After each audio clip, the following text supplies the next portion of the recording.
Now for news around the East African region.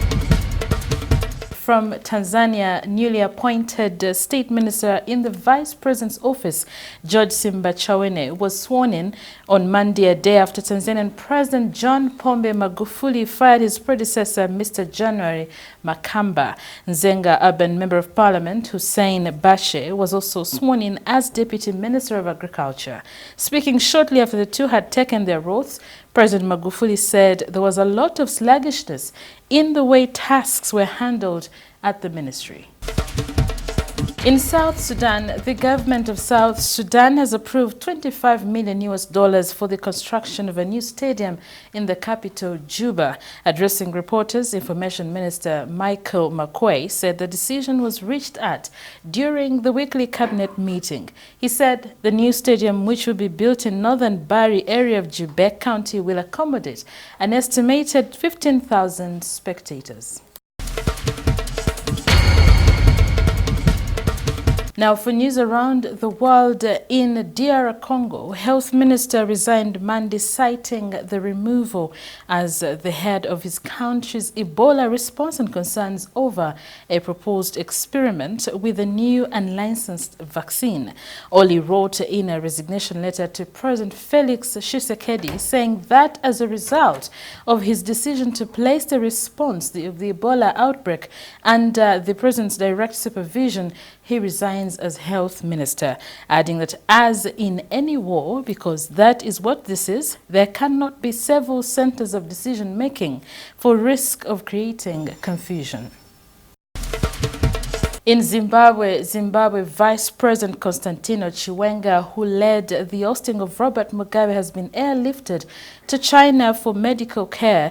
The presidency announced Monday without disclosing his ailment. Presidential spokesman George Charamba said in a statement, the vice president this week left for the People's Republic of China, where he's set to undergo further medical tests. The news came just 3 days after President Emerson Mnangagwa said Chiwenga was in South Africa receiving treatment and recovering well. 62-year-old Chiwenga, who is seen as a major power broker in Zimbabwean politics, has been in and out of hospitals since the start of the year.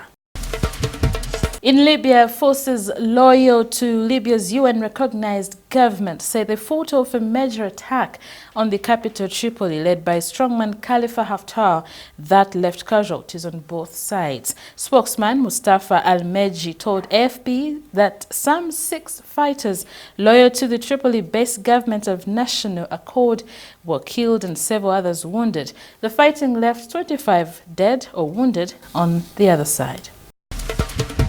In Ethiopia announced Monday that soldiers and federal police will take over security in a restive southern region following days of violence that has left at least 18 people dead. The unrest stems from efforts by Sidama ethnic group, the largest in the southern region, to establish a new semi-autonomous state, a project that has put them on a collision course with the government of Prime Minister Abiy Ahmed. Protests erupted last week as Sidama activists sought to declare their own territory separate from the diverse southern nationalities and peoples region. In Nigeria, at least 8 people were killed in clashes between Shia Muslim protesters and Nigerian police in Abuja Monday, with a journalist among those shot dead in the latest bloodshed over the detention of a religious leader.